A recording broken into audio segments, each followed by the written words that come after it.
अस्सलाम वालेकुम दोस्तों, मेरा नाम है साकिब खान और आप देख रहे हैं द मैजिकल माइंड्स। दोस्तों, मोबाइल के ज़्यादा इस्तेमाल की वजह से आजकल बहुत सारे लोगों के अंदर एक बीमारी कॉमनली देखने को मिल रही है। उस बीमारी को नाम दिया गया है फैंटम वाइब्रेशन सिंड्रोम। जी हाँ, इस बीमारी के अंदर दोस्तों ऐसा लगता है कि हमारा फ़ोन बज रहा है, कॉल आई नहीं होती लेकिन फिर भी ऐसा लग रहा है कि किसी कॉल आई है, फ़ोन रिंग कर रहा है या बार बार वाइब्रेट हो रहा है, लेकिन ऐसा होता नहीं है। और ये बीमारी आजकल हर दूसरे शख्स को अपनी चपेट में ले रही है। तो आखिर क्या है ये फैंटम वाइब्रेशन सिंड्रोम और हम इससे किस तरह से बच सकते हैं, आज मैं इसी के बारे में आपसे तफसील से बात करने वाला हूँ। आज की वीडियो के अंदर दोस्तों मैं आपको बताऊंगा कि फैंटम वाइब्रेशन सिंड्रोम होता क्या है और हम इससे किस तरह से बच सकते हैं। तो देखो इस वीडियो को एंड तक। दोस्तों, एक बीमारी है जिसे फैंटम वाइब्रेशन सिंड्रोम कहा जाता है। आजकल बच्चे ऑनलाइन एग्जाम को लेके, अपने असाइनमेंट को लेके, ऑनलाइन क्लासेस की वजह से और बाकी अपने गेम्स वगैरह की वजह से, ऑनलाइन एक्टिविटीज़ की वजह से ज़्यादातर 10 घंटों से ज़्यादा मोबाइल इस्तेमाल कर रहे हैं। जी हाँ, और यही वजह उनको इस बीमारी की तरफ बड़े आराम से घसीट कर लेकर जा रही है। डॉक्टरों को ये कहना है कि अगर किसी को ये बीमारी हो जाती है तो इस बीमारी में क्या होता है कि ऐसा लगता है कि बार बार फ़ोन बज रहा है, फ़ोन वाइब्रेट हो रहा है, मतलब किसी कॉल आ रही है।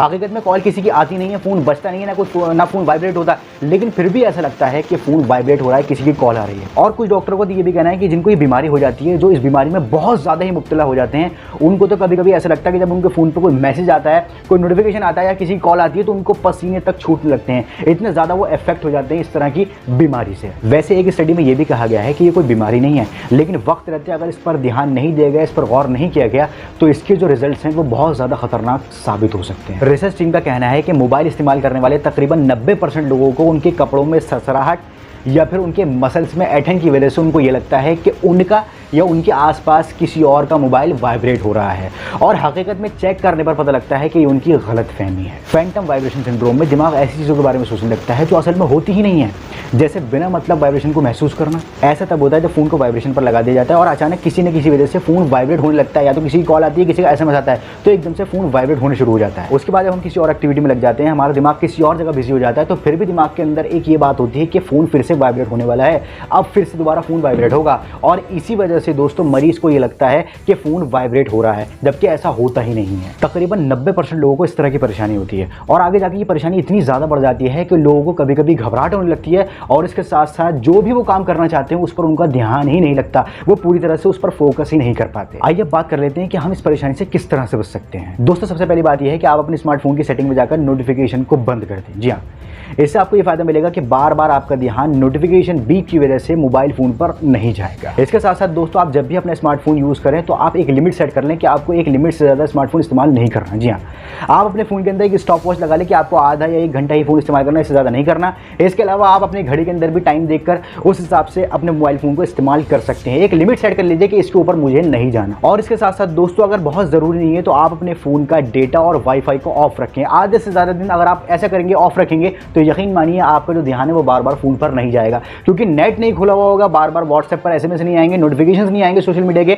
तो आप बार बार अपने फ़ोन को इस्तेमाल नहीं करेंगे। कोशिश कीजिए कि आधे से ज़्यादा दिन अगर ज़रूरी नहीं है तो आप अपने नेट को, डेटा को, वाईफाई को बंद रखें। और इसके साथ साथ दोस्तों, इस बात का भी आप खास ख्याल रखिए कि लोग क्या करते हैं आजकल, सोशल मीडिया पर अकाउंट बनाते हैं, जैसे फेसबुक पर बनाया, इंस्टाग्राम पर बनाया या किसी भी और चीज़ पर अकाउंट बनाया, तो अपने आप को साबित करने के लिए, अपने अकाउंट को बहुत ज़्यादा एक्टिवेट करने के लिए या अपने आप को सबसे अच्छा दिखाने के लिए दोस्तों इतना ज़्यादा सोशल मीडिया के अंदर इन्वॉल्व हो जाते हैं। तरह तरह के पोस्ट, तरह तरह के फोटोज़, तरह तरह के टाइमलाइन में लिखते हैं, पता नहीं क्या क्या चीज़ें ऐसी करते हैं दोस्तों। उसकी वजह से क्या होता है कि वो इस चीज़ का एडिक्ट होना शुरू हो जाते हैं।